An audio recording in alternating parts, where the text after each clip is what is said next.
Bienvenue sur DMG TV, les histoires mystiques. Tu es nouveau sur la page, n'oublie pas de t'abonner, de laisser un commentaire, de liker et de partager. Tu veux raconter une histoire? Il y a un numéro à l'écran, c'est le +237 655 81 90 17. Envoie ton histoire et on va jouer sur Facebook, YouTube et TikTok. On poste tous les jours à 12h00 sur la chaîne principale DMG TV. Sur YouTube, on poste à 12h00. Sur la deuxième chaîne qui est celle des histoires mystiques exclusives, on poste tous les 15h une histoire exclusive. Et sur la troisième chaîne qui est celle du backup, juste pour pouvoir avoir une sécurité de nos vidéos, que si jamais on perd la première chaîne, deuxième chaîne sera au moins là pour récupérer. On a DMG TV backup qu'on poste tous les 13h30 les anciennes histoires.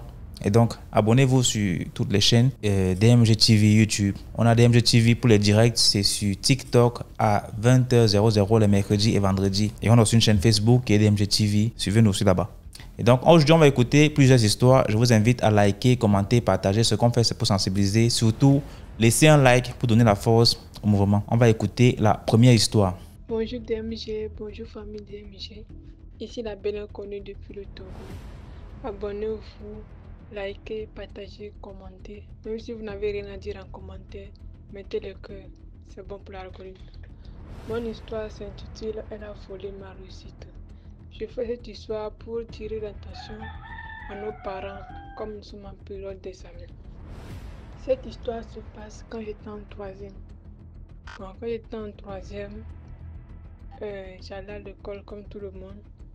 Il y avait une amie, je ne dirais pas une amie, mais c'est une personne, une camarade de classe, mais elles sont proches. Elle est genre 3 minutes de marche de chez moi, mais jamais on ne marchait ensemble pour aller à l'école. J'avais ma bande d'amis, elle également, mais on ne marchait jamais pour aller à l'école. Cette amie en question, on la renvoyait souvent pour le collage et elle était souvent en retard. Puis un jour, on a l'opportunité de marcher ensemble. Elle demandait que, pourquoi est-ce que tout le temps elle vient en retard?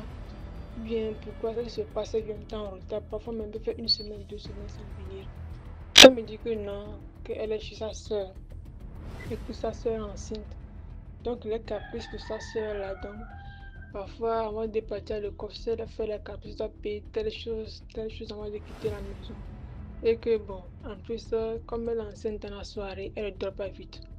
Sa soeur peut apprendre à 21h comme ça, par exemple, de la payer la salade.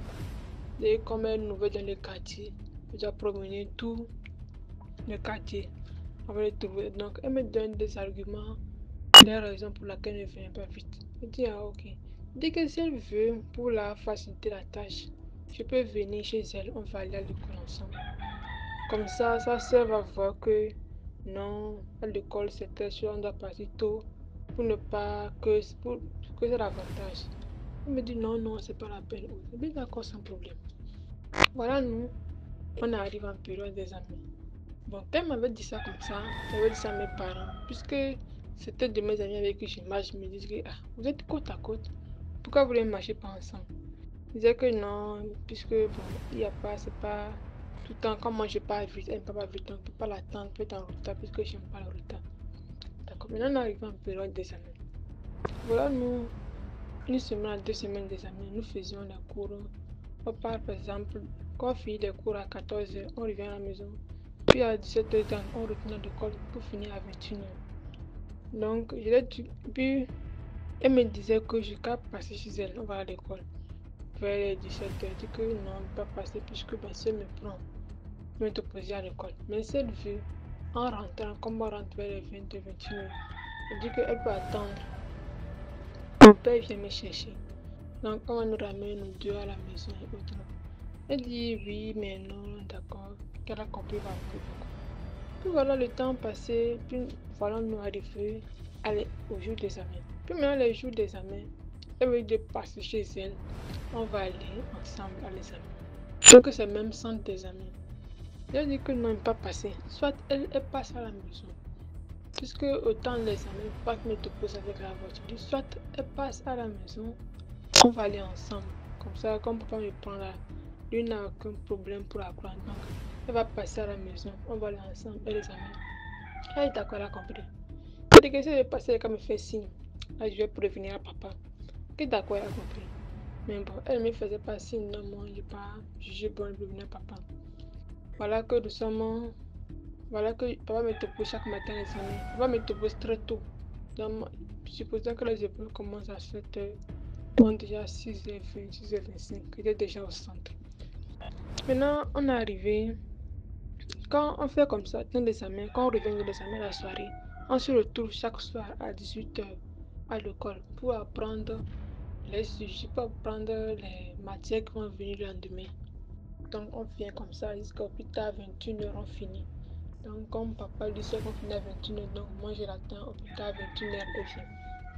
Voilà, un jour j'étais à la maison, en temps pour des amis, elle est venue chez moi, puisqu'on a à peine 3 minutes, elle est venue chez moi à la maison, qu'elle m'attend pour qu'on va aller chez eux, au TD, là où on va pour travailler chaque soir, là, qu'elle m'attend qu'on va aller. Je dis, ah, tu m'attends, on va partir ça à 17h, tu es venu à 16h. Que oui, elle a quitté 8h pour venir, pour m'attendre. Je dis, oh. Moi je suis que non, c'est pas normal, puisque tout le temps, viens, on va aller ensemble, elle refuse. Alors aujourd'hui, elle vient. Comment elle va venir m'attendre? Elle peut venir vers les 16h45, 50. Mais elle est venue vers les 16h. Je dis que, ah, dès que là, tu me vois, si tu ne m'as pas encore douché, je n'ai encore rien fait, tout ça, tout ça. Que non, c'est pas grave, elle m'attend, elle m'attend. Mais d'accord, ça. Voilà, elle m'a attendu. Je me suis douché autre. Normalement, ma soeur doit me poser, mais elle dit, comme on est à deux, mais on marche. Maintenant, on partait, on voulait partir. Elle me dit que de la péter mon pilover. Je dis, ah, comment ça? Que oui, qu'il va faire froid, tout ça va péter mon pied. Je dis que tout le monde, on est côte à côte. Donc, on passe, je peux passer à peu près vers chez elle pour arriver. On passe vers chez elle pour aller à l'école. Mais que mieux, on passe chez toi, tu prends, tu récupères ton pilover. Sinon, comme on a un peu des amis là, moi, les choses de prêter, les gens, tout ça, moi, je ne suis pas dans ça. En plus, ce jour-là, je ne suis pas dans ça. Donc, je dis que mieux, on passe chez toi. On récupère le pilover, on va aller à l'école. Que non, que sa soeur va que jusqu'à présent n'a pas quitté la maison, elle va se fâcher, elle va la grandir, tout ça. Que donc, pardon de me prêter mon pilover. Je dis, ah, moi je ne peux pas prêter le pilover. Parce que c'est vrai que maman allait grandir. Elle dit que ok. Non, ici l'entrée, j'ai fait doucement, doucement, je me suis caché. Je suis entré dans ma chambre, j'ai récupéré mon pilover. Je ne sais pas par quel miracle, maman n'a pas vu mon pilover. Donc je suis partie. Voilà que je l'ai remis le pilover, elle a porté le pilover sur le champ. Arrivé à l'école en même temps, on arrive à l'école en même temps. J'ai enlevé le pilover pour me donner quelle chose. Je dis, oh. Dès que le pilover de base là, c'est pour quand on va aller vers les 19h-20h là, l'air sera plus frais, donc c'est pour ça que beaucoup tiennent le pilover au pagne. Je dis, attends, on vient d'arriver à peine, je dis, que non, qu'attendez. Quand on aura besoin là, elle va me redemander. Je dis, ok, sans problème. À l'époque, j'étais naïve, j'étais très gentille, très naïve. Maintenant, j'ai appris que ça là, ça ne paye pas. Et d'accord, ça me dit, il est carré privé. À 19h, son 20h, elle me dit, pas le privé. Je dis, ah, ok, ça problème. Maintenant, bizarrement, ce jour-là, mon père était venu plus vite que prévu. Donc, on n'a pas vu terminer. Je dis, ah, mon papa est venu là, c'est pas la peine que je vais l'attendre. Soit tu vas partir, viens, on va nous te poser ensemble. Je dis que non, c'est pas la peine, c'est pas la peine de marcher. Je dis, oh, tout le monde est côte à côte. Viens, il sait voir, tu sais pas que c'est mon moto, non, viens, on va nous te poser ensemble. Je dis non. Je ne comprenais pas son refus. Je me disais, ah, que non, si on nous voit, peut-être que ça va grandir, mais elle va prendre Z, ne peut m'inquiéter. Je dis, d'accord, sans problème. Voilà, moi, je me posé. Puis ma mère me voit avec des pilovers. Elle me dit, ah, qu'il fait qu'avec des pilovers.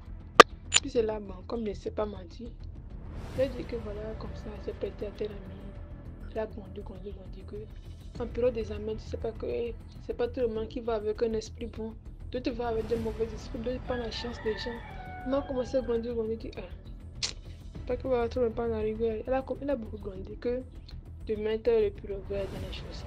Oui, d'accord, ça pour lui. Puis le lendemain, elle s'est levée, elle m'a dit que c'est à qui est pété le pilover. Elle dit que jusqu'à peut-être pas encore fini.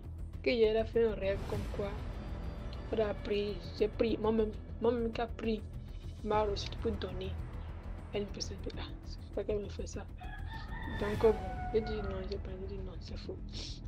Puisque moi j'apprenais, oh cette fille-là, elle n'a pas dit qu'elle n'est pas intelligente, mais elle ne venait pas à l'école, elle pouvait faire des jours sans venir, elle venait en retard, il y avait tous les moyens, sans me comparer elle et moi, je peux dire que je travaillais plus qu'elle sans me vanter, bien sûr. Voilà, on a fini les examens. Après ça, elle n'a pas demandé, elle n'a plus marché ensemble, c'est le dernier jour là qu'on a fini. Voilà le jour de la proclamation. Ah, moi, je savais, ma mère savait déjà que moi, je n'allais pas réussir. Ce n'est aucune surprise pour personne. Voilà que, par surprise pour moi, je n'ai pas eu mon BPC. Et tellement étonnée, ma camarade en question là, elle a jamais vu. Je me suis dit, oh.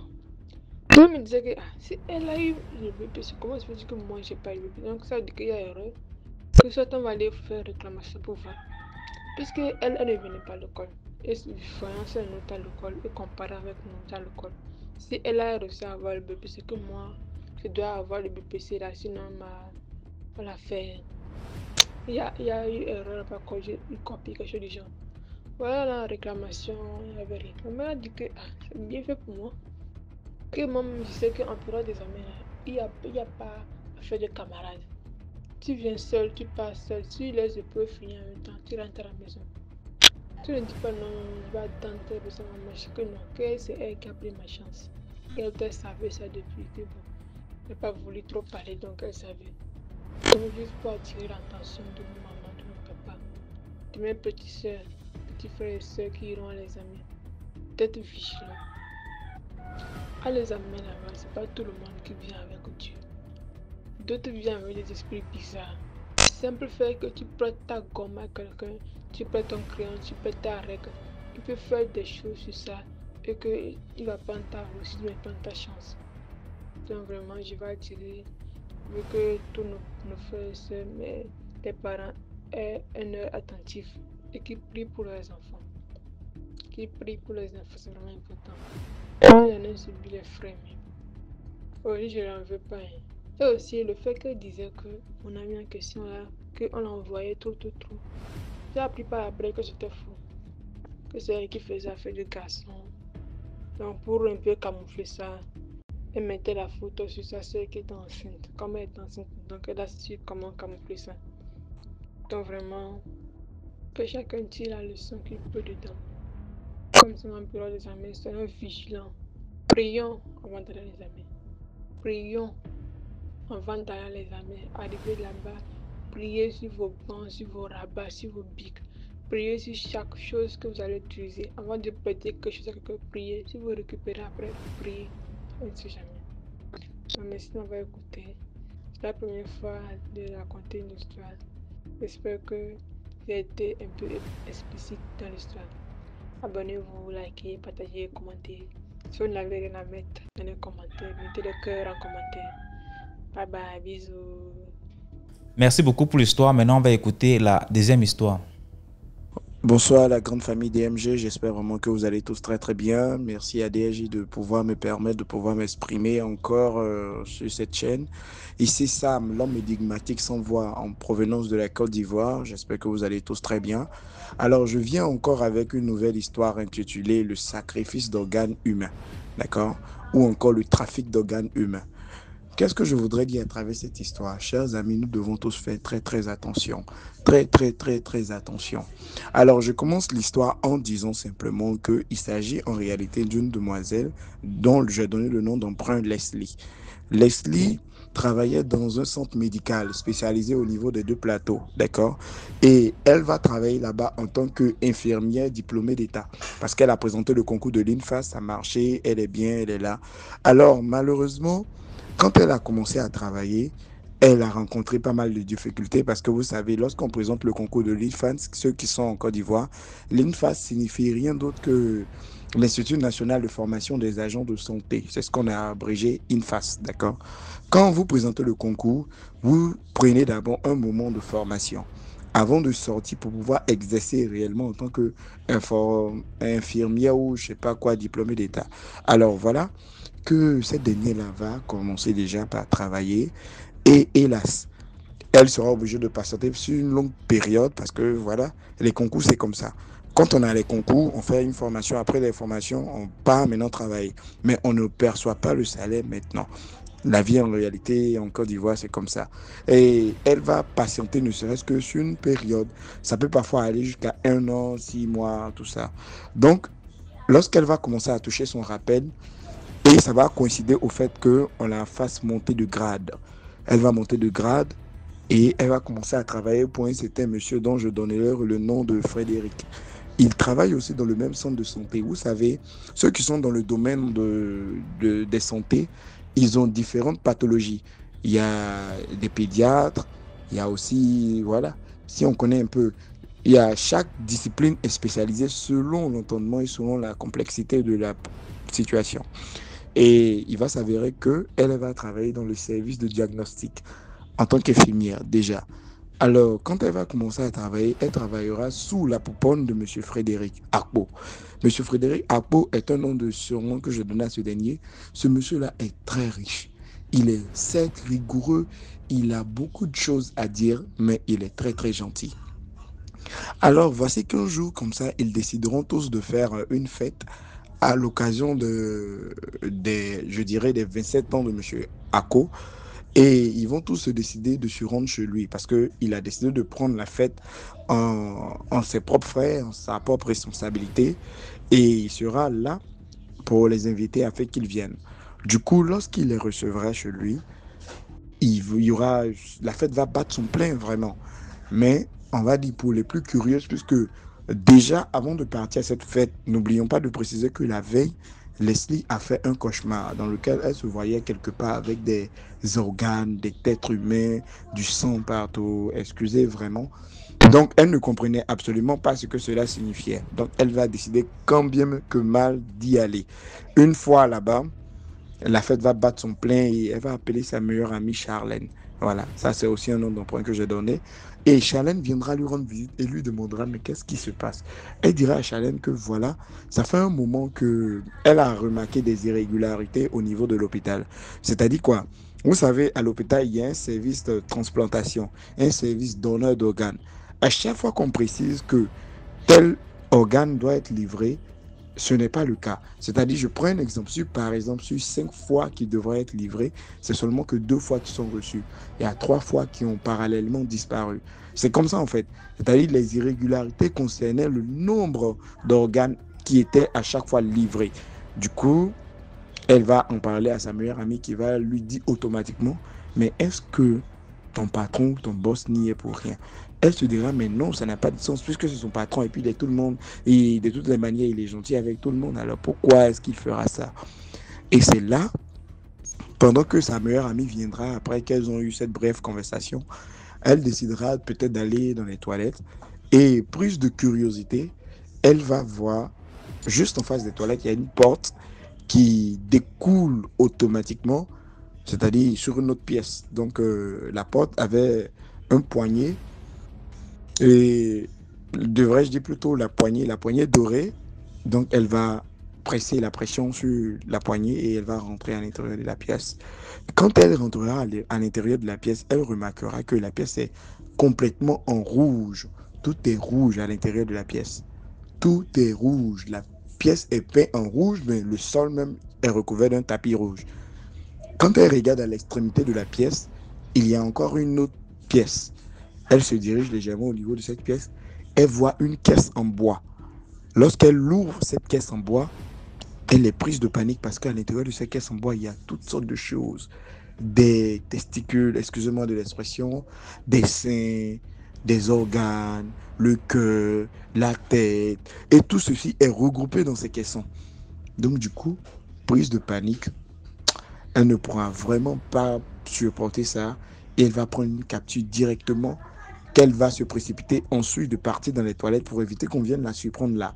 Mais à partir de cet instant, elle s'était finalement rendue compte que son patron s'adonnait non seulement à des pratiques obscènes, mais encore avait une certaine admiration pour les pratiques occultes déviantes. Donc du coup, la famille, je viens à travers cette histoire nous demander de redoubler de vigilance, surtout lorsque nous travaillons. On dit souvent que nous ne sommes pas obligés de savoir presque tout sur les autres, mais c'est pour notre propre bien que nous décidons en fait de savoir tout. C'est vraiment bien et ça en va de soi. Il y a certains signes que lorsque nous percevrons, nous ne devrons pas les ignorer. Bien au contraire, nous devons en tenir compte. Allez, merci la famille DRG, portez-vous bien et bisous, bisous, bien de choses à vous. Merci beaucoup pour l'histoire. Maintenant, on va écouter la troisième histoire. Comment?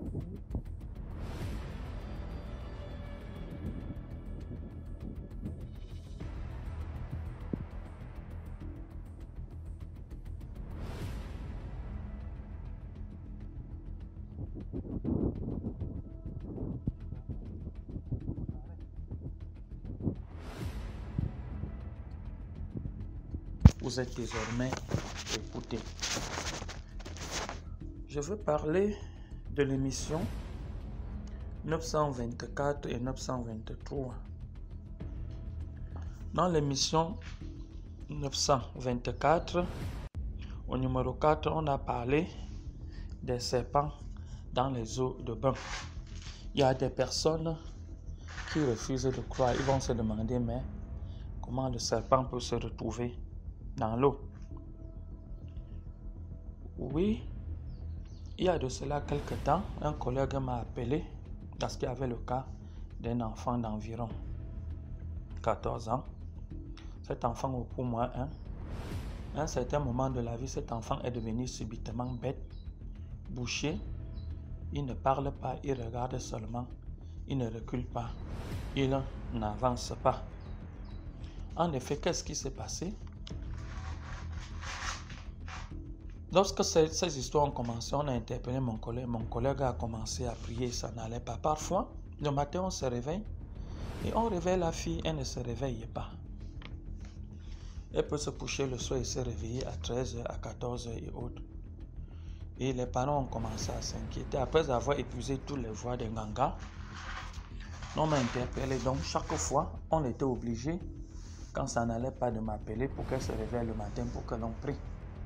Alors, j'ai donc demandé que cette fille, que les parents de cette fille m'amènent cette fille et que je fasse aussi même une descente sur le terrain. Alors, je me suis rendu à l'évidence que cette fille a été envoûtée et on lui avait donné 3 serpents. Et les 3 serpents étaient la voisine avec son mari et son fils. Alors nous avons prié avec cette fille. Elles sont venues me rencontrer. Et nous avons prié. Qu'est-ce qui se passe? Je profite pour dire aux gens, quand un sorcier généralement cherche à t'atteindre, il ne parvient pas. Le sorcier crée un faux motif pour te faire du mal. Il s'agit donc d'une femme qui vendait dans un complexe scolaire qui allait de la garderie ou de la maternelle jusqu'en terminale. Alors elle avait monopolisé la vente là-bas, de nourriture, beignets, bouillis et autres, tout là-bas.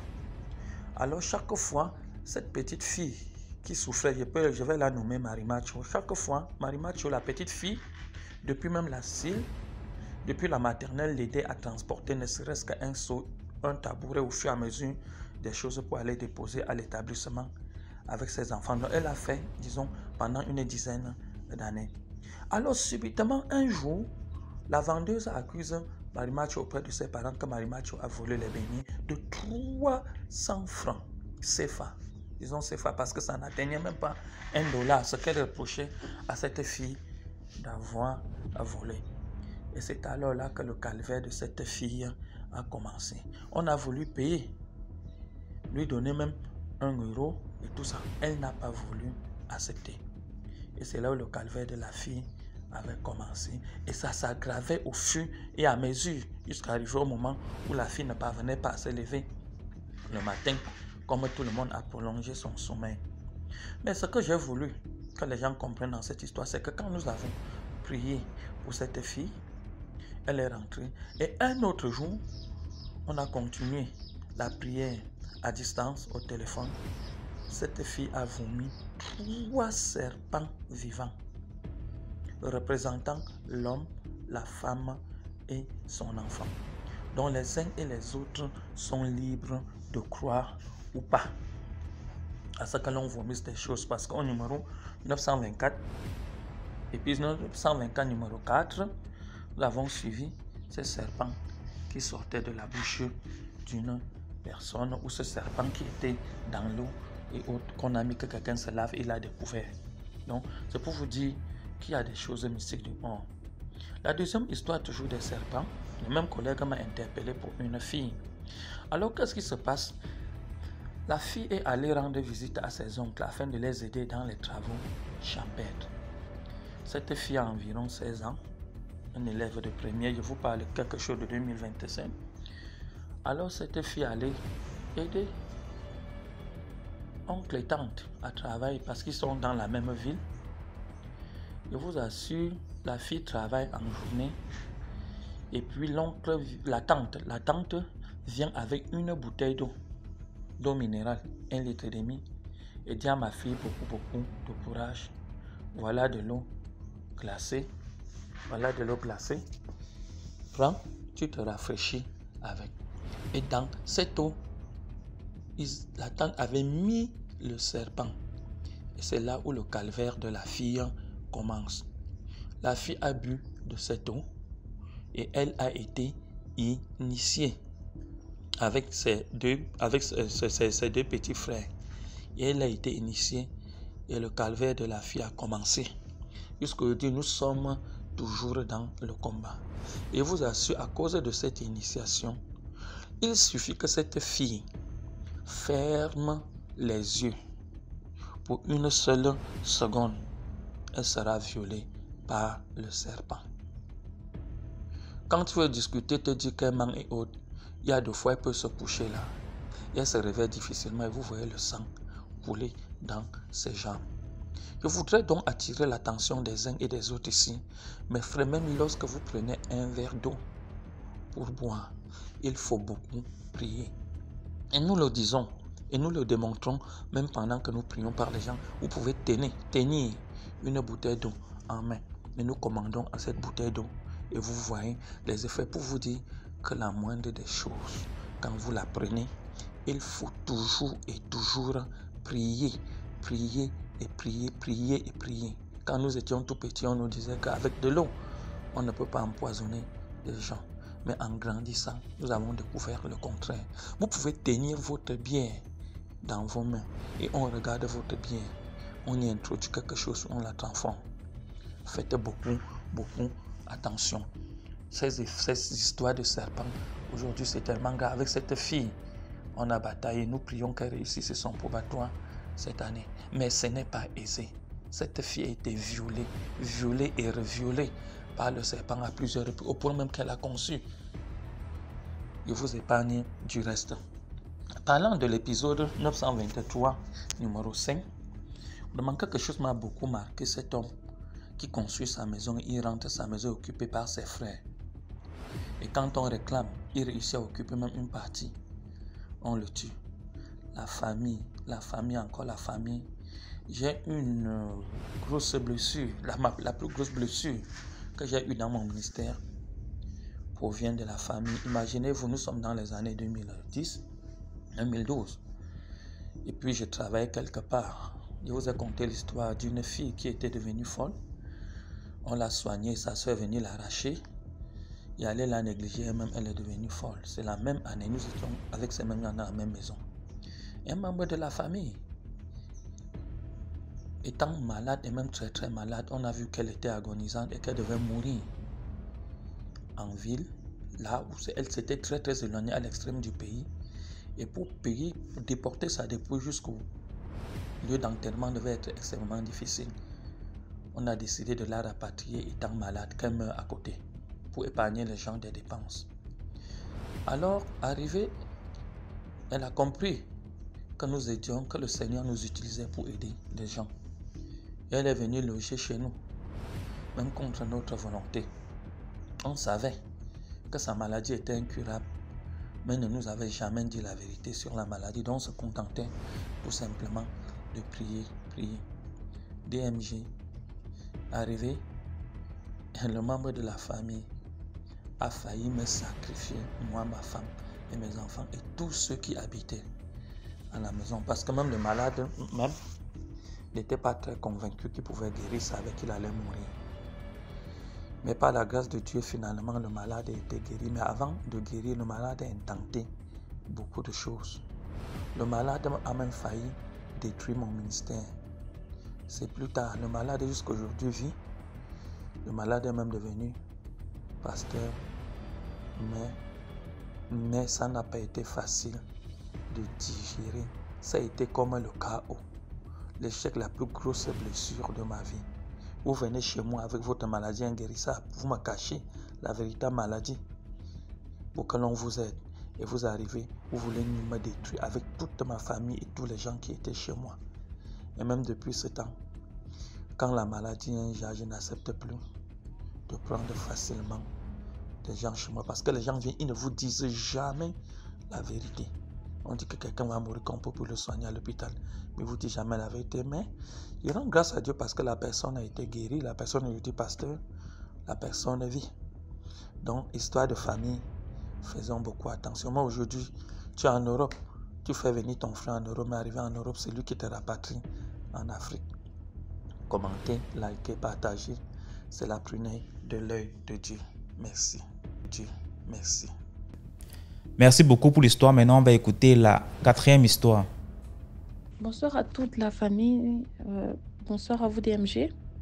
Merci encore de me donner l'opportunité de raconter mon histoire sur votre chaîne, Histoire Mystique. Je vais raconter l'histoire aujourd'hui de ma sœur. C'est encore d'actualité. Ma petite dernière, dans notre petite dernière. Alors, je crois que son problème a commencé depuis 2010. Lorsque elle regardait un dessin animé. Car elle se confie beaucoup à moi, mais je prenais tout cela pour, voilà, ça n'existe pas, c'est juste des racontards, les imaginations. Mais quand j'ai commencé à suivre votre chaîne, j'ai compris vraiment que, voilà, ce sont des choses réelles et que ça serait bien de partager, de sensibiliser et peut-être les conseils aussi des abonnés pourront nous aider à trouver une issue et une solution parce que nous avons tout tenté, tout essayé, mais rien y faire. Voilà.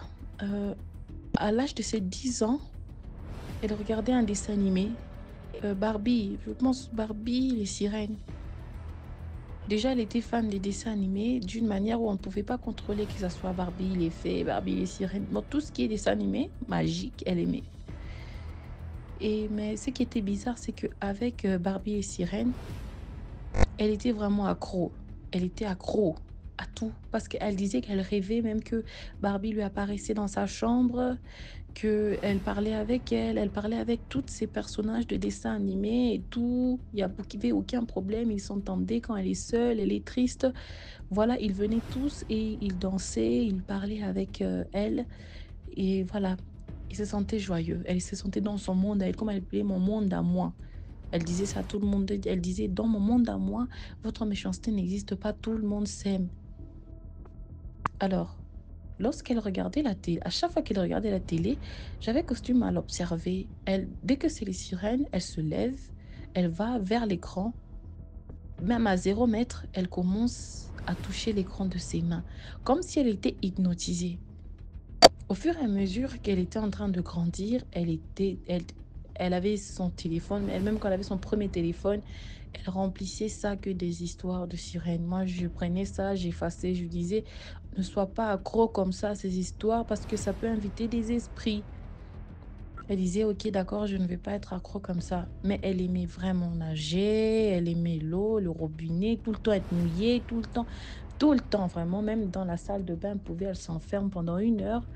Quand tu ouvres, tu regardes, elle est complètement endormie dans l'eau, complètement endormie. Tu dois la réveiller. Et peut-être tu lui demandes, hey, mais c'est quoi, tu veux te tuer? Elle va te dire, non, non, je dormais, j'étais paisible, pourquoi tu m'as réveillée?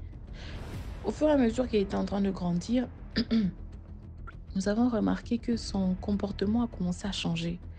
Elle est devenue très impolie, elle est devenue très vulgaire, elle est devenue très éloignée.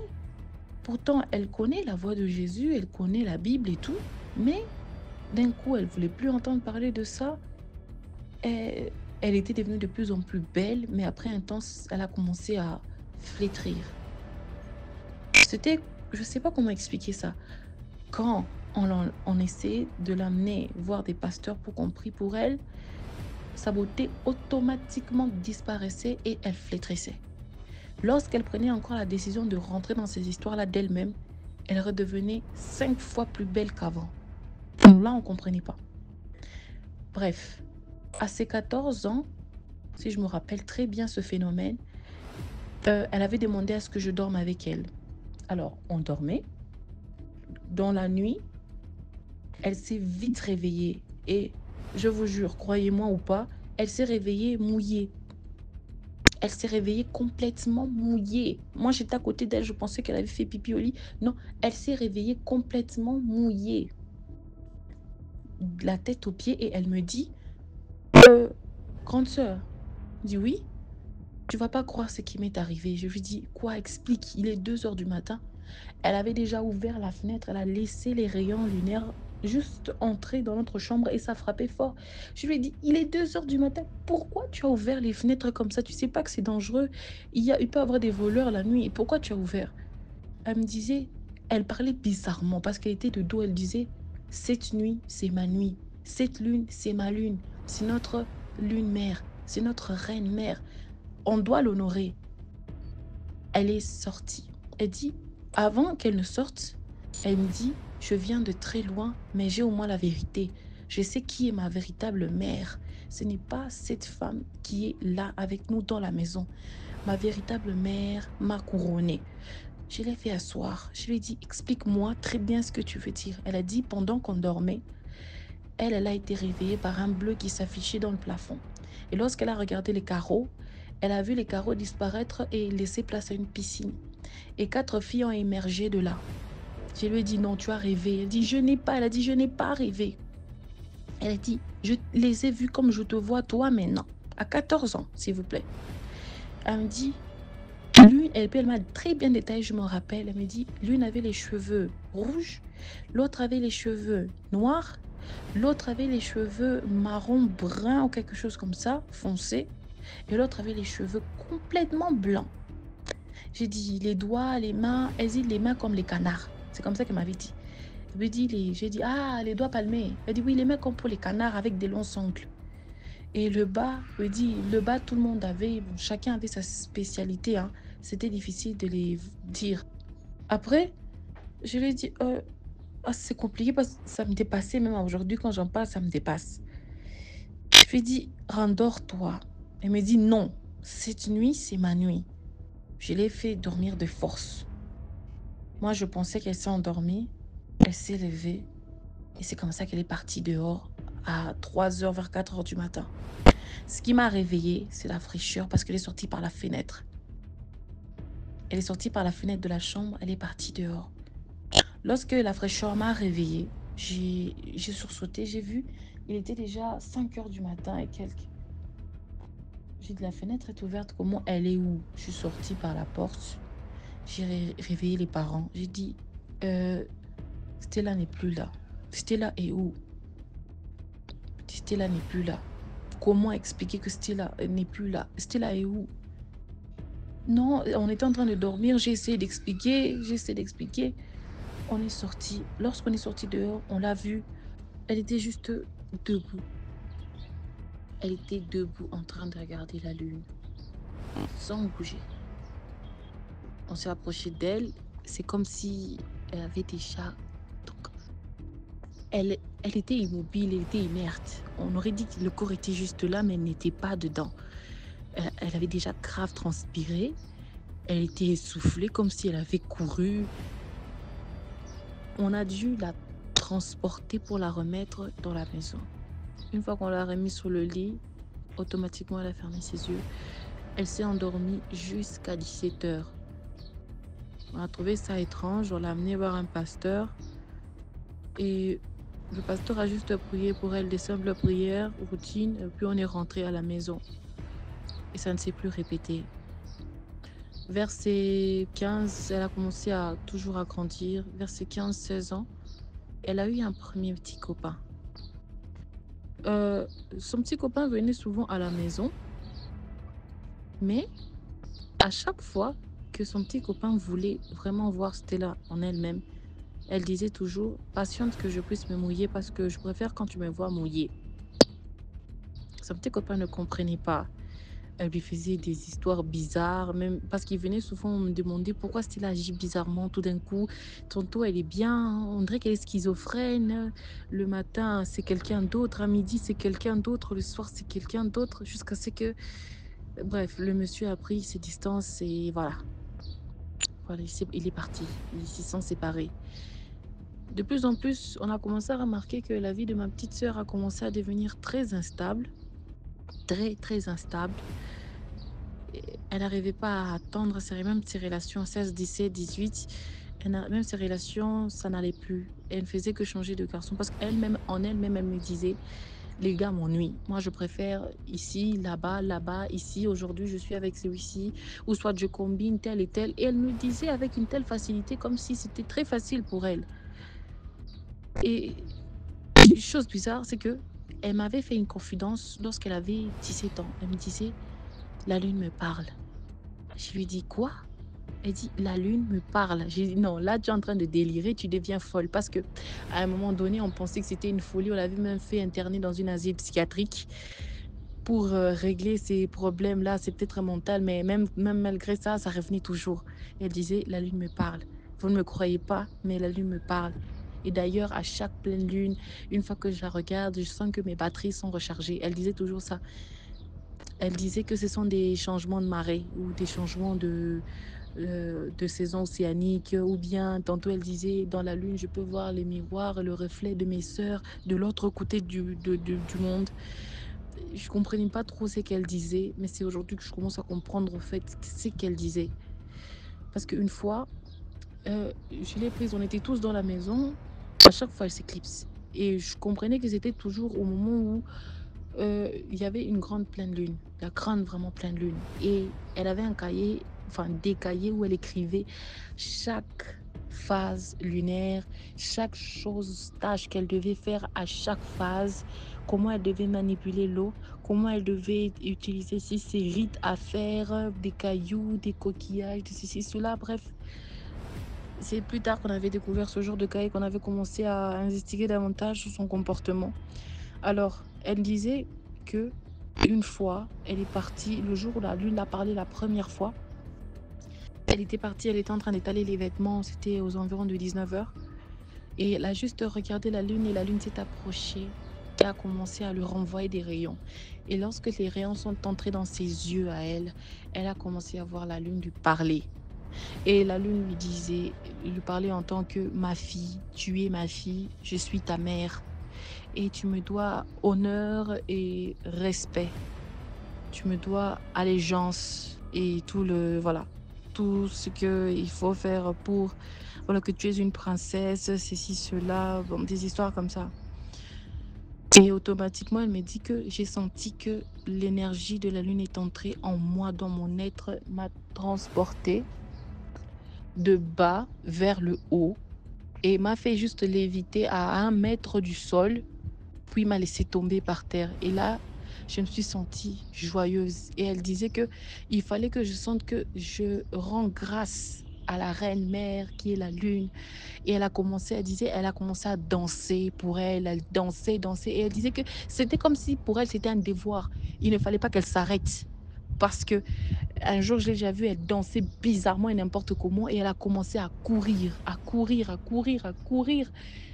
Sans s'essouffler, elle a couru jusqu'à minuit. Elle a commencé à danser de 19h aux environs de 22h. Elle a commencé à courir jusqu'à minuit 30. Et puis elle est rentrée dans la maison dormir. Et elle disait que c'était comme ça durant toutes les phases jusqu'à ce que la pleine lune disparaisse. Puis après, un temps là, vers ses 17 ans et demi, vers 18 ans, on nous avait appelés à l'école pour des problèmes similaires, qu'elle se comportait bizarrement, elle était arrogante, elle était agressive, elle frappait les garçons. Elle frappait beaucoup les garçons, elle cassait les vitres, moindre effort avec une colère bizarre. Elle était animée de colère bizarre. Elle cassait, si on lui dit non alors qu'elle dit oui, elle corrigeait cette personne. Juste une petite gifle et la personne se met à saigner. Et un jour, elle avait amené des filles. Elle amenait souvent des groupes de filles chaque année. Et je ne comprenais pas, franchement, ce groupe de filles, c'était quoi. Alors, elle m'avait fait part en me disant, chaque groupe de filles que j'amenais, c'était un groupe que moi-même, j'avais créé. Et chaque fille, si tu te rappelles bien, elle disait, si tu te rappelles bien, chaque fille avait un collier que moi-même, j'ai créé. J'ai dit, c'est ma petite sœur qui est en train de me dire tout ça, là. C'est elle, vraiment. J'y croyais pas.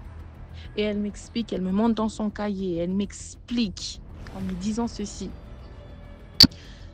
Le premier groupe qu'elle avait à créer à l'école, parce que nous sommes dans le Congo-Kinshasa, alors elle disait, le premier groupe qu'elle a eu à créer à son école à elle, c'est Wolf blood, ça veut dire loup de sang.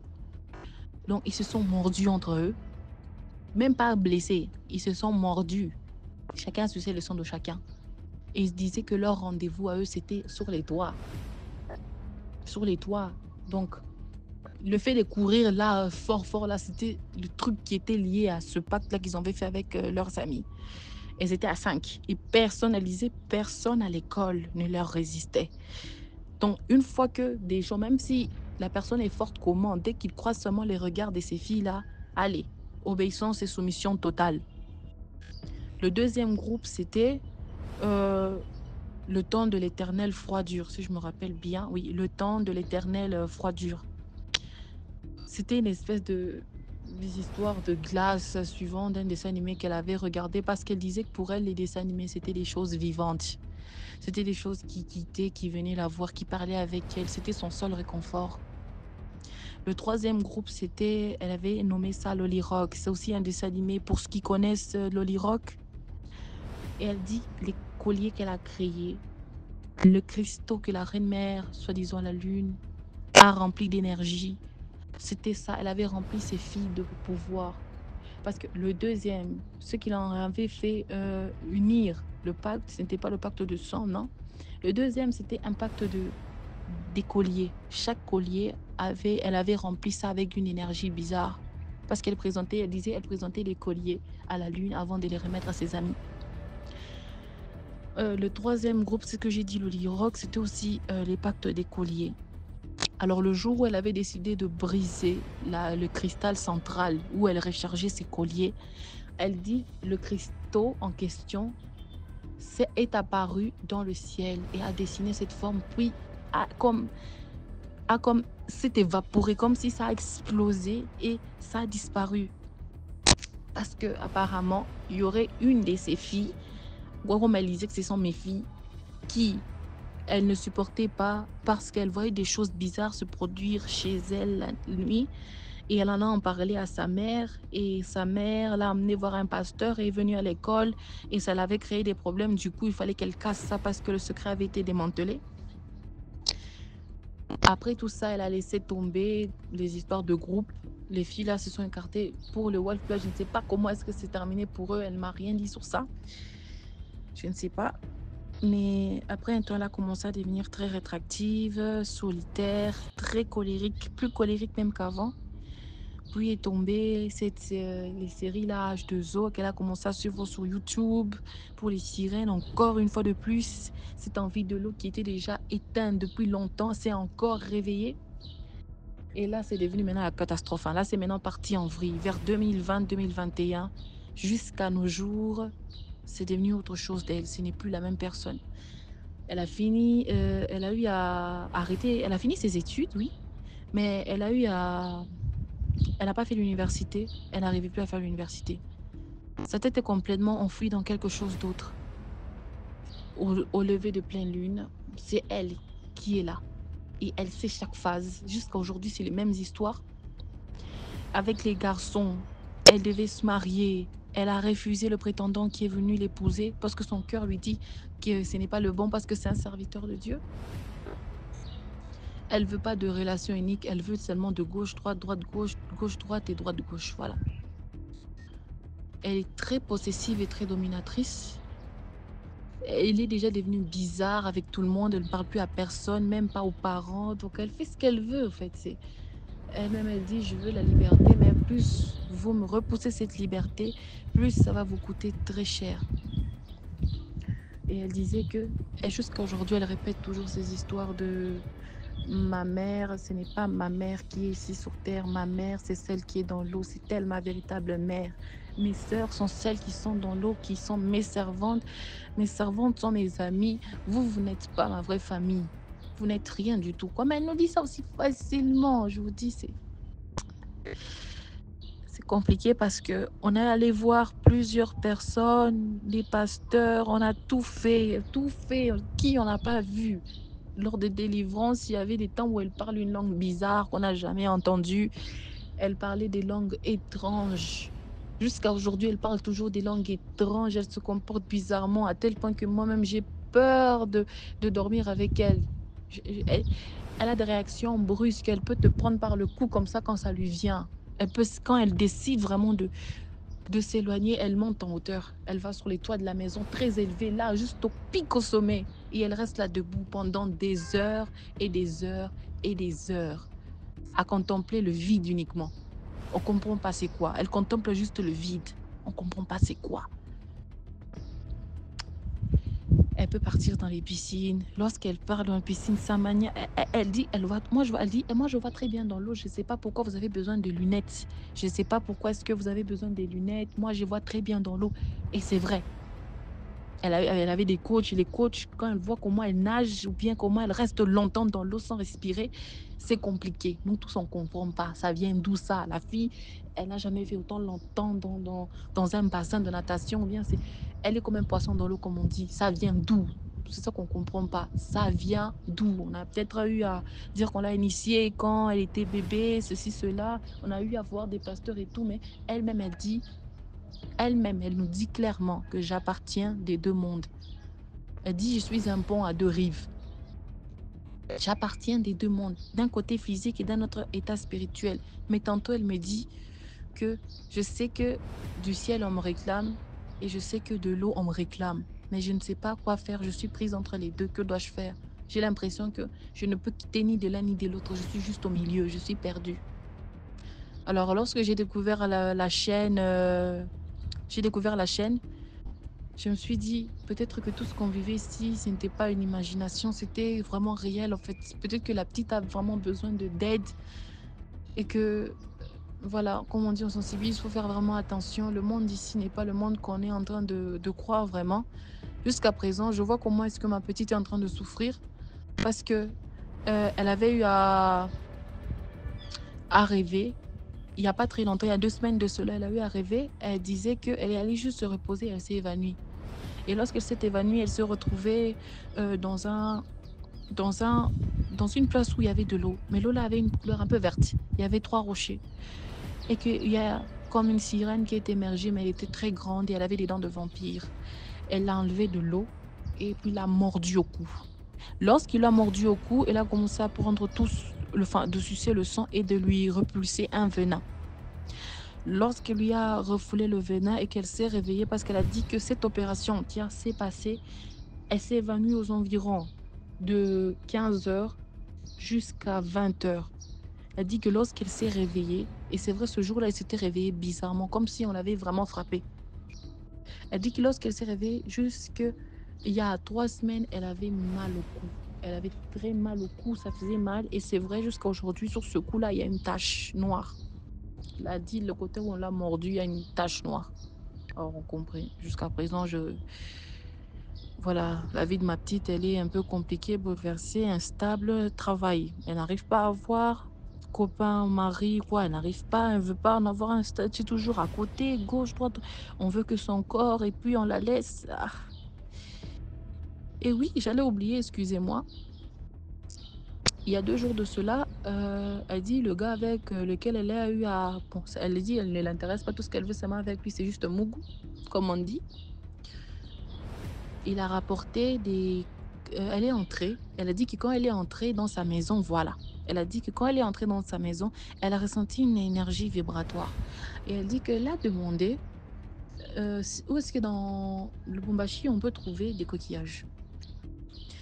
Alors, le gars lui dit que, tiens, il s'est rappelé qu'il avait ramené des coquillages qu'il avait ramassés, s'il vous plaît, au fleuve Congo. La fille était très excitée, elle lui a demandé, ok, donc montre-moi. Ils ont fait ce qu'ils ont eu à faire. Et après cela, le gars lui a montré... En fait, le gars ne lui a même pas montré. C'est comment le gars a cherché. Cherché.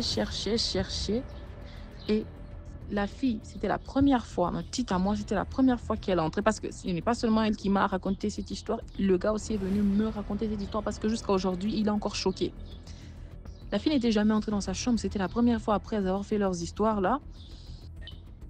Comment dire? Après avoir fait leurs histoires, elle a senti que la petite étagère à côté du lit était en train d'attirer. La fille s'est sentie attirée par la petite étagère. Et elle a dit au gars, non, je me sens vraiment attirée par cette petite étagère. Alors, elle a soulevé 2 ou 3 trucs et elle a trouvé le collier. C'était un collier coquillage. Un peu le coquillage de Saint-Jacques. ramassé au bord du fleuve. Et quand elle a vu ça, elle a automatiquement dit, le gars me dit, parce que là, ma petite soeur ne m'a pas dit ça, mais le gars m'a dit que la fille a dit, c'est le collier de ma mère. Heureusement que je l'ai retrouvé. Alors, quand il a entendu ça, il a senti, il a eu froid dans le dos, au fait, parce qu'il a dit qu'il en avait ramassé 4 colliers, il avait ramassé 4. Un, on lui a volé, un autre, son ami a pris ça, et un autre, il a perdu, et il est resté avec le plus petit, le dernier. Alors, la fille lui dit que, que ce collier sera en sécurité, car tu ne sais pas l'activer, c'est moi seul qui sais l'activer, je vais l'activer. Le gars a dit que non, j'ai fait des vœux dessus, tu me rends ça dans un mois. Et la fille lui dit, le vœu que tu as fait est juste très peu. Moi, je sais combien de vœux j'en ferai dessus, ne t'inquiète pas. Bref, c'est un peu ça. Jusqu'à présent, ma petite est un peu bizarre. Elle m'a montré le collier, j'ai vu le collier. Il est tout moche d'ailleurs, il n'est même pas joli. Je ne sais même pas ce qu'elle trouve d'intéressant dans ça. À plusieurs reprises, j'ai voulu le prendre et le faire disparaître, mais elle le porte tout le temps. Tout le temps depuis. Mis à part ça, à son école, voilà, j'ai oublié d'ajouter un détail. À son école, un temps, on lui avait remis un coquillage par une fille qui était revenue, se disant que sa mère a apporté des coquillages pour la plage, de la plage où elle était en Afrique du Sud. Et elle a distribué aussi à toute sa classe, on lui a aussi donné un. Alors nous, on l'avait vraiment grondé, elle avait pris peur, elle avait jeté le coquillage. Des années après, on a vu ce coquillage. En fait, même pas nous. Elle a trouvé. Elle a dit, elle a senti des vibrations. Des vibrations qui l'ont conduit à ce coquillage qui, depuis des années, je vous dis bien, des années, avait déjà été enterré. Et elle a dépelé ça. Elle a trouvé ça et elle a lavé. Lorsqu'elle a lavé, elle a brossé complètement bien. Elle a gardé ça. Lorsque nous, on avait trouvé ça, on a cassé ça, on a détruit ça. C'est pour vous dire que le monde ici est vraiment méchant. Donc, j'espère que ça va vraiment sensibiliser et aider beaucoup de gens. Voilà, c'était un peu ça. C'était ça mon histoire et j'aurais vraiment besoin de votre aide, de conseils. Merci beaucoup de m'avoir écouté, d'avoir pris le temps, partagé aussi pour sensibiliser d'autres personnes. Merci beaucoup à vous. Merci DMG. Merci à toute la team. Merci beaucoup pour l'histoire. Maintenant, on va écouter la 5e histoire. Bonjour tout le monde. Vous allez bien? Que Dieu vous bénisse. Je salue particulièrement toute la team DMG, DMG lui-même, toutes les narratrices, tous les narrateurs, les auditrices et les auditeurs. Moi, c'est le roi du centre. Ceci est le 5e audio que j'envoie dans cette émission. Cependant, pour cette fois, je ne vais pas raconter une histoire. Je vais juste faire ressortir 5 points, 5 conseils que je puis tirer dans les histoires mystiques racontées ici. Comme nous le savons tous, tout ce que nous écoutons ici, c'est pour sensibiliser le maximum de personnes afin de ne pas tomber dans le piège de l'ennemi. Voilà. Premier point, le cas de miroir dans de boîtes de nuit. Eh bien, celles et ceux qui sont habitués à aller se détendre en boîte de nuit, que ces personnes sachent que quand elles dansent avec soit un monsieur ou une dame qui ne se voit pas sur le miroir posé sur le mur, en tout cas, il faut faire très attention parce que là, vous êtes en présence d'un revenant. C'est un des signes. Et certains se manifestent par le fait que les pieds ne touchent pas les sols. Il faut bien regarder. Ils sont suspendus, ils dansent, les pieds ne touchent pas les sols. Et d'autres, parfois il y a des sabots aussi. Voilà. Contrairement aux revenants, les sirènes, elles aiment plutôt les miroirs. Elles aiment beaucoup se murer. Donc si vous vous rencontrez avec une demoiselle ou une dame en boîte de nuit, l'image se voit au miroir, elle est souriante et tout. Non, franchement, il ne faut pas se dire, voilà, c'est bon, hein, c'est pas revenant. Il peut s'agir d'une sirène aussi. Bon, celle-là, il y a d'autres éléments que je ne vais pas évoquer ici. Donc allons droit au but. Deuxième point, les lits sans matelas, c'est-à-dire sans mousse. Il peut arriver que surtout les demoiselles qui tombent sur le monsieur, première nuit comme ça, oui, il vient à la maison, on passe nuit, tout ça, c'est bien beau. Mais si vous entrez dans sa chambre, si et seulement si c'est monsieur, et dans de sciences occultes, de sciences négatives sataniques, il faut faire très attention parce que les lits qui n'ont pas de matelas, il ne faut pas qu'ils te disent que bon, écoute, je suis en train d'aménager, bon, j'ai d'abord acheté les lits et tout ça, bon, on passe nuit comme ça et prochainement, tu viendras avoir peut-être matelas. Faites très attention parce que là, je sais que DMG lui-même a évoqué cela une fois en passant en disant que il peut s'agir dans ces cas-là d'un cercueil, voire d'une tombe. Donc il faut faire très attention. Normalement, au début, on peut commencer avec une mousse, l'élu peut venir après. L'inverse, si cette personne est dans des choses louches, il faut faire très attention, chères demoiselles. Troisième point, le choix des amis. Bon, là, pas beaucoup à dire. Donc, il faut vraiment se méfier. Actuellement, d'ailleurs, il faut se méfier de tout le monde. Des amis, des connaissances, même dans la famille. Parce que les sorciers, les démons, tous ces êtres négatifs-là, ils savent que ils ne peuvent pas aller nous chercher là où nous ne sommes pas. Ils vont venir là où tu es, là où nous sommes. Dans les églises, ils viendront. Dans des familles, même dans la famille restreinte. Il faut faire très, très attention. Il y a certains accords qui se font même avec des oncles, des parents. Tes propres parents peuvent te livrer. Parce que dans ces mondes-là de sorcellerie, il n'y a pas papa, maman, oncle, grand. Il y a juste ou tu livres, ou c'est toi qui passes. Donc c'est ça leur principe. Donc il faut vraiment être prudent et beaucoup prier pour cela. Quatrième point, la différence spirituelle entre les ancêtres et les aïeux. Ça, je reviens encore. Parce qu'il y a certains dans les commentaires qui ont écrit que c'est la même chose. Ça, mademoiselle ou madame, faites très attention. Parce que là, il ne faut pas confondre des définitions des dictionnaires. Ici, comme le dit DMG, on parle des histoires mystiques. On parle des choses qui relèvent du paranormal. On parle de ce qui relève de la spiritualité. Donc, comme exemple, quand on définit un bébé, on peut le définir sur le plan clinique, sur le plan, bref, dans les dictionnaires, oui, on sait. Il n'a pas encore vraiment toutes les intelligences qu'il faut, comme ça. Mais dans la sorcellerie, il y a des bébés qui sont des pilotes d'avion. Vous imaginez, là, la maman de Turquie a déjà raconté une histoire comme ça. Donc, comme pour dire, il ne faut pas venir ici, quand on parle de choses mystiques, venir dire que non, dans les dictionnaires, c'est la même chose. Non, ici, ce sont les choses mystiques, spirituelles, paranormales. Voilà. Donc, par rapport à ça, je répète encore, les aïeux sont différents aux ancêtres sur le plan spirituel, sur le plan mystique, sur le plan paranormal. Je ne parle pas des dictionnaires.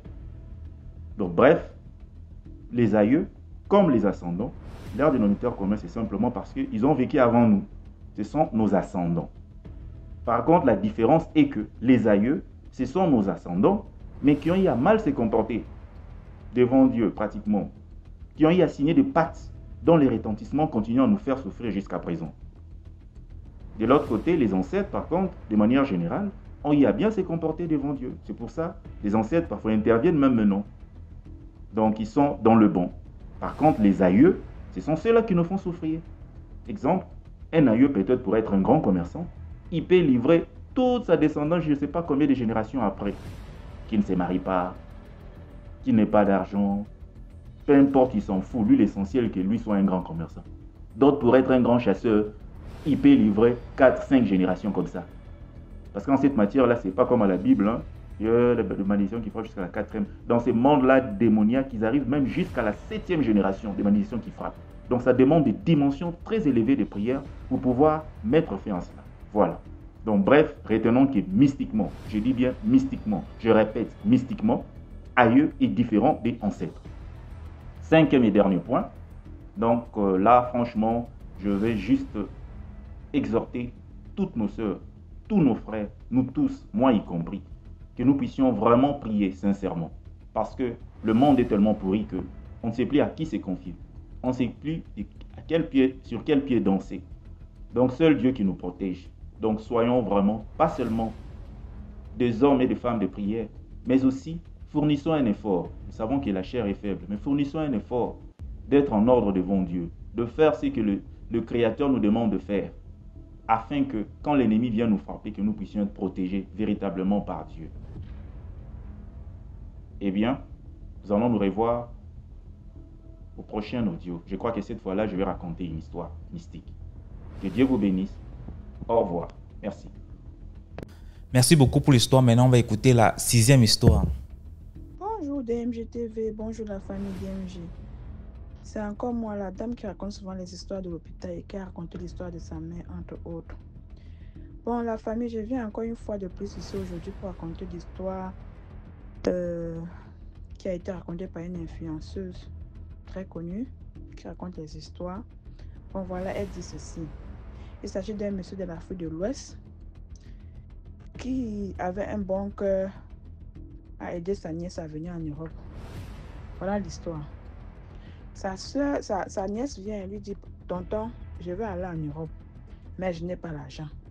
Je vois que si on fait comme ça, ça va donner ceci. Et il me faut tel montant. Son oncle dit que, ok, je vais t'aider. C'est comme ça qu'ils font les papiers, ils font tout. C'est quelque chose d'un montant de 5 millions comme ça, ou voire même plus. Il contracte la dette, hein, et il monte, il fait tout ça. Il fait ce dossier et tout, et ça mort. Avant même de dire à sa soeur, la fille avait déjà son visa.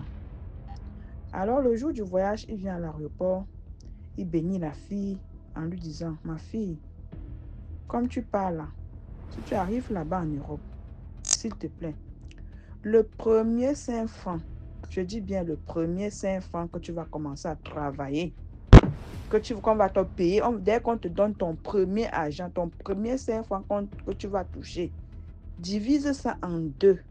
Tu m'envoies une partie et tu gardes une partie. Comme ça, tu veux commencer à payer la dette que j'ai contractée pour toi un peu.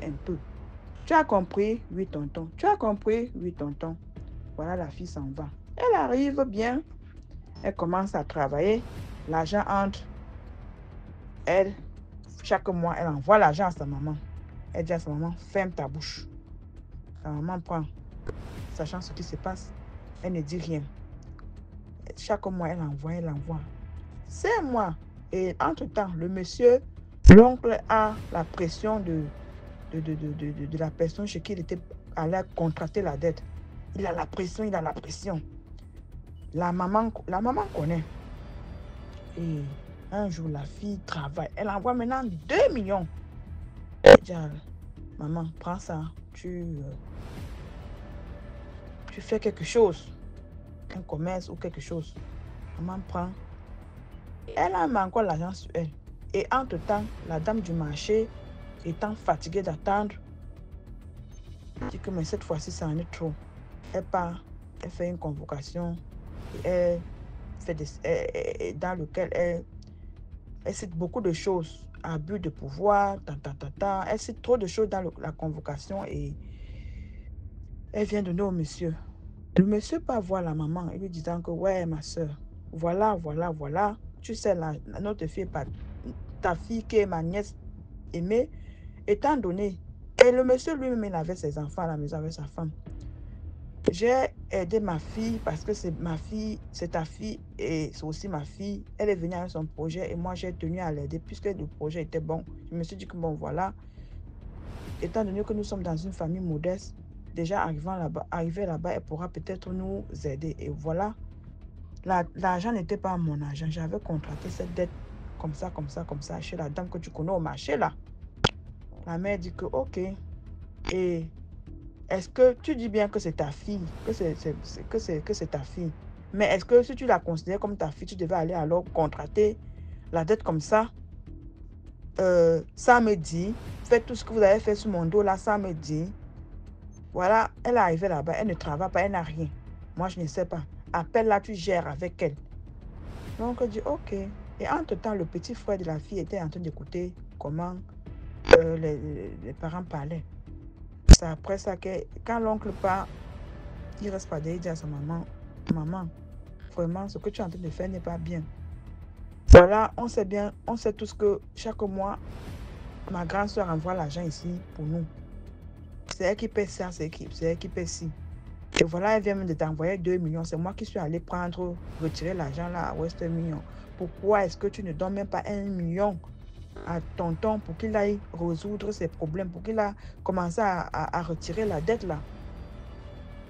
La maman dit, chut, ferme ta bouche.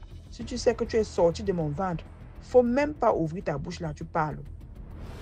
Le petit était vraiment dépassé. Il appelle sa grande soeur pour dire que Tata, grande soeur, vraiment, voilà, tonton va aller en prison à cause de toi. Il a eu reçu une convocation comme ça.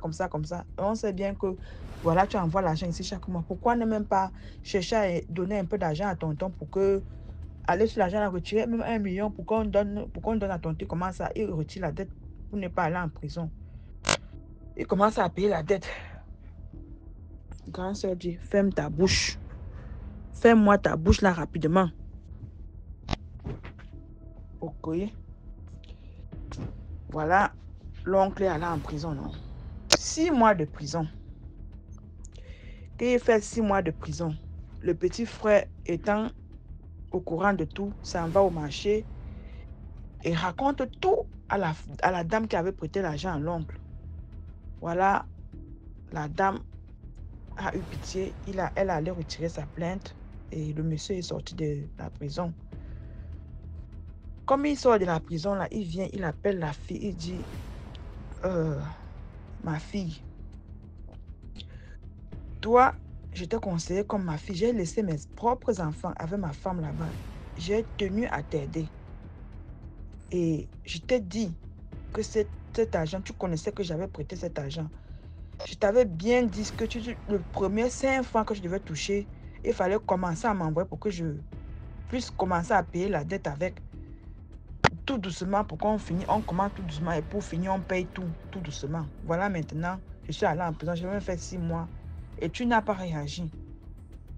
Autant ta mère et moi, nous sommes sortis dans le ventre d'une même femme. Autant, à partir d'aujourd'hui, tu ne mangeras plus un 5 francs, même sur l'argent que tu travailles là.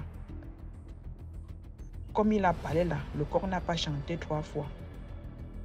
Que la fille a commencé à délirer. La fille a commencé à délirer et voilà, c'est les amis qui ont appelé la famille en Afrique pour dire, voilà, votre fille ici, ça ne va pas. C'est comme ça. Avant même 1 semaine, on a fait rentrer la fille en Afrique de l'Ouest, dans un pays, bon, en Côte d'Ivoire, elle est rentrée et présentement, que je vous parle là, elle est dans la maison enchaînée, ça ne va pas, elle est devenue carrément folle. Comme pour vous dire que quand quelqu'un fait quelque chose avec son bon cœur, quand tu es honnête dans ta vie, tu aides quelqu'un avec ton cœur honnêtement, sans arrière-pensée. Il ne faudrait pas qu'on te rende par que ton merci soit, que le merci du chien soit un gros caillou. Donc, ce papa a aidé sa soeur, sa nièce, sa fille. Et la fille a été malhonnête. Voilà, aujourd'hui, elle paye les pots cassés. Elle n'a pas été reconnaissante. Elle a été tellement malhonnête avec sa maman. Voilà, aujourd'hui, peut-être elle va perdre sa vie. Elle est devenue folle. Comment est-ce que qui compte maintenant faire?